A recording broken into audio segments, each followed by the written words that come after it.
Assalamualaikum dan selamat pagi kelas. Hari ini cikgu akan mengajar tentang larutan piawai. Kenapa kamu perlu belajar larutan piawai ini supaya kamu boleh aplikasikan dalam kehidupan seharian. Mana tahu membuat jual kopi ke minuman ke, ada kan mesin pembahagi sirap, mesin kalau kita pergi hotel-hotel tu kita tekan siap dia keluar kuantiti gulanya, kopinya. Itu aplikasi larutan piawai lah tu. Dia sudah tepat, dia punya kepekatan, dia punya isi padunya semua tepat. Jadi apakah itu larutan piawai? Larutan yang telah diketahui kepekatannya dengan tepat. Jadi semua jisim berat, bahan yang ingin kita buat melo ke apakah mesti ditimbang dengan tepat. Air suling mesti ditimbang dengan tepat. So larutan piawai ni apa-apa yang tepatlah. Larutan dengan kepekatan yang diketahui dengan tepat. Okey, ada dua cara untuk mendapatkan larutan piawai. Pertama daripada pepejal, kedua daripada larutan itu sendiri. Okey, mari kita tengok daripada pepejal. Kalau pepejal ni kita mesti ada, contohnya kan cikgu mau menghasilkan larutan piawai natrium karbonat dengan isi padu 500 cm padu. Jadi pertama sekali kita kena timbanglah dulu. Timbang zat terlarut ni, nanti cikgu akan ada cara mengiratnya, nanti cikgu tunjukkan. Kita timbang, lepas tu letak di bikar. Bikar ni kan kecil, jadi letak air suling, tak boleh banyak. Gaul-gaul-gaul, dia larutkan pepejal dengan roti kaca. Ni semua kena buat nota ya, tambahkan air suling. Step pertama, larutkan pepejal. Step kedua, step ketiga, pindahkan larutan ke dalam kelalang volumetrik. Kelalang volumetrik ni adalah satu kelalang yang besar, yang ada dia punya tanda senggatannya. Ada 100, ada 200, ada 500. Bergantung kepada isi padu larutan ingin kita hasilkan. Ini macam kerja pembantu makmal lah kono. Okey, jadi pindahkan bikar kecil ni, pindahkan kepada kelalang volumetrik. Pasti ada corong turus lah, mana boleh tuang begitu saja. Lepas tu tuang, lepas kamu tuang, bilas lagi. Bilas, pastikan corong turus ni dibilas. Ini pastikan ini semua dipindahkan dia punya zat terlarut. Letak air suling, betul-betul lah kamu bilas bikar kamu, corong turus pun betul-betul bilas. Bilaskan corong turus dengan air suling. Lepas tu yang step ni kelima, tambahkan air suling hingga tanda senggatan. Okey, jadi tapi jangan sampai penuh ya. Contohnya 500 kan kamu kasih tinggal 490. 10 cm padu tu kamu titis dengan penitis ni supaya betul-betul tepat. Okey, lepas dapat 500 cm padu tepat, pandai guna penitis, baru kamu goncangkan, tutupkan dulu dalam volumetrik, baru kamu goncangkan hingga mendapat larutan homogeneous. So buat step by step, buat nota sendiri, buat step by step ke bawah, nota ke bawah. Cikgu mau begitu ya. Jadi kamu nampaklah step pertama ni A, step kedua, step ketiga, 4, 5, 6 bersama lukisan. Okey, ini biasa keluar esei. Ini pula teknik mendapatkan larutan yang ingin kita tahu kepekatannya daripada larutan piawai itu sendiri. Contohnya di makmal, larutan stok ni pekat tau, 2 molar lah, 5 molar abang-abang tu sediakan. Jadi sedangkan cikgu minta 1 molar je, sedangkan larutan stok ada 5 molar. Jadi apa yang diorang buat? Diorang pindah ni lah, tuangkan larutan stok ni, kita agak-agak saya letak saya di dalam bikar. Okey, tapi larutan stok tu kita ketahuilah kepekatannya 5 molar. Lepas tu keluarkan isi padu larutan yang kita mahu dihidungkan dengan pipet. Baru masukkan dalam, macam tadi lah, ulang balik. Masukkan ke dalam kelalang volumetrik yang contohnya cikgu mahu hasilkan 200 cm padu kan. Jadi sini bersenggatan 200 cm padu lah.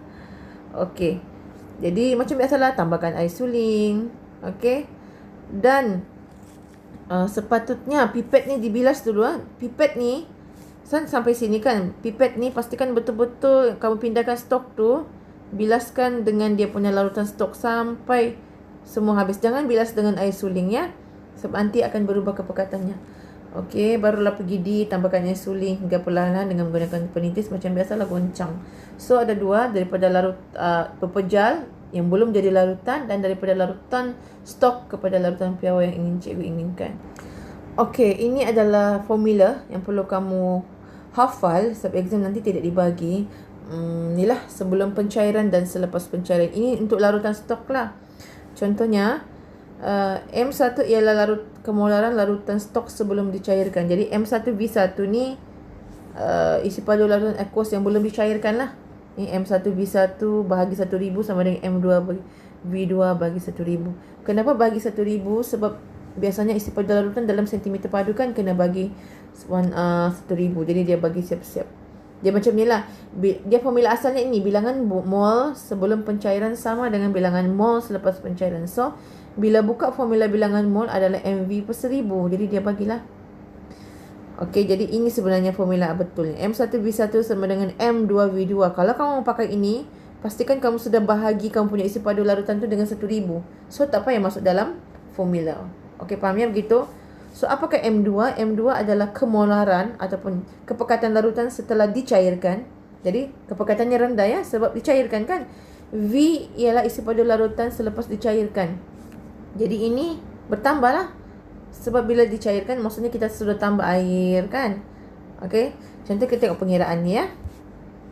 Okey, tengok ni, baca soalan ni. Sebagai contoh, anda ingin menyediakan 500 cm padu larutan kuprum sulfat daripada larutan stoknya. Okey. Okey, kita mau sediakan 500 dengan kepekatan 0.1. Rendah kan kepekatan ni? Larutan stok kita berkepekatan 2 mol. Wih, tinggi ni. Jadi, berapa isi padu yang kita perlu keluarkan daripada larutan stok ni untuk menjadikan dia 500 cm padu? Itu maksud soalan tu ya. Jadi kita masukkan dalam formula M1 kita 2, kepekatan molarity awal sebelum pencairan. V1 tidak tahu, ini yang kita mau kasih keluar. Okey, M2 kepekatan selepas pencairan 0.1. V2 adalah isi padu selepas pencairan. Okey, 500, banyak kan? Jadi kita tengok, kita matematik 0.1 darab 500 bagi 2, 25 cm padu. So, hanya 25 cm larutan 25 cm padu larutan stok saja kita perlu cairkan dengan air suling hingga menjadi 500. So, V1 yang V isi padu awal larutan stok yang perlu kita keluarkan untuk menjadikan 500 cm padu hanyalah 25. Okey, hafal formula M1V1 sama dengan M2V2. Okey, kita tengok contoh 12 ni pula kelas. Dia macam ni. Okey, dia daripada larutan stok. Larutan stok kita 2.0. Banyak kan kepekatannya pekat. Dengan isi padunya pun 75 cm padu. Isi padunya sikit. Okey, itu namanya larutan stok. Okey, kita mau cairkan kepada kepekatan X mol desimeter padu. Jadi, kita boleh fikir logik. Kalau sudah dicairkan, kepekatannya akan rendah daripada 2.0. Logik kan?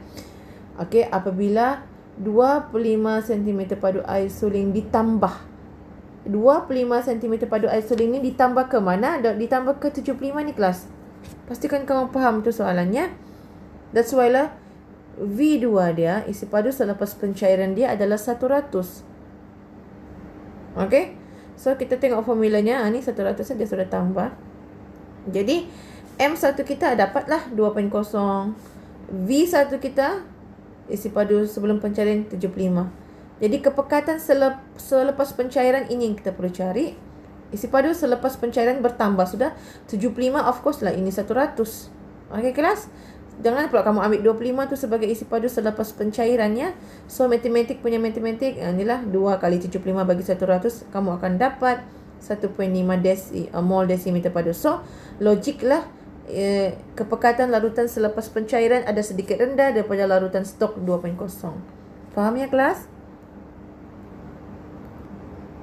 Okey, cuba tengok contoh 13 ni. Okey, ingatlah cikgu bilang M1V1, M2V2.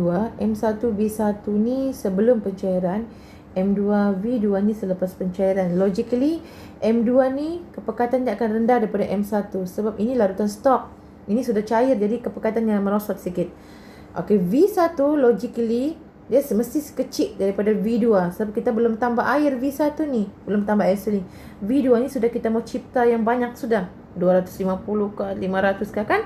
Okey, logik lah macam tu. Okey, sekarang kita tengok soalan. Kepekatan ini adalah larutan stok ni sebab kepekatannya tinggi. 2.0 ni kira tinggi ya kelas. Dipipetkan dalam sebuah kelalang volumetrik. Okey, maksud larutan yang ingin kita hasilkan adalah 250 cm padu. Larutan piawai lah ni dengan kepekatan yang tepat 0.2.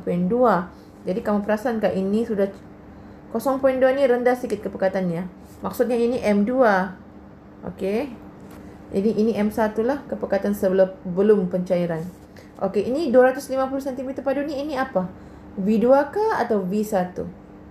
Sebab ini adalah V2 sebab ingin kita cairkan menjadi larutan 250. Jadi apa yang perlu kita cari? V1. Okey kelas? So macam itulah. So V1 ni adalah matematik. Cuba buat dan masuk dalam formula 0.2 kali 250 bahagi 2. So V1 nya 25 cm padu.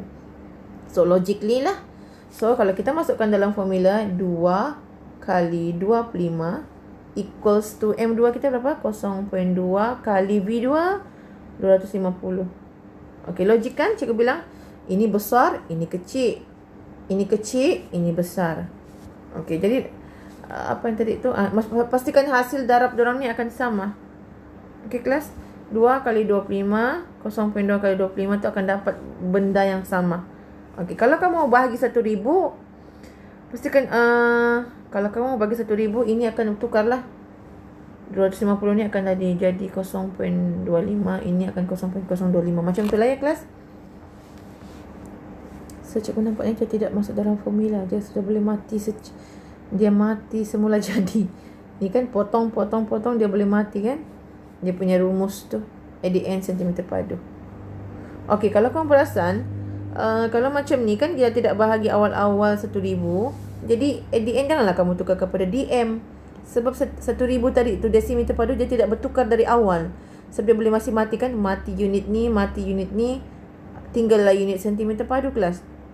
Okey, 0.2 kali 250 cm padu bagi 2. Jadi dia akan dapat 25 cm padu. Jangan pula kamu pandai-pandai bahagi kepada, contohnya kamu akan bagi apa ya, 0.25 ataupun 25 desimeter padu. Padahal awal-awal kamu tidak pun bahagi 1000 kan. So ini kena buat betul-betul lah. Guna M1B1. Okey, M1 kalau betul ni kan macam cikgu buat tu lah. 2 kali 25 sama dengan 0.2 kali 250. Dapat tu jawapannya.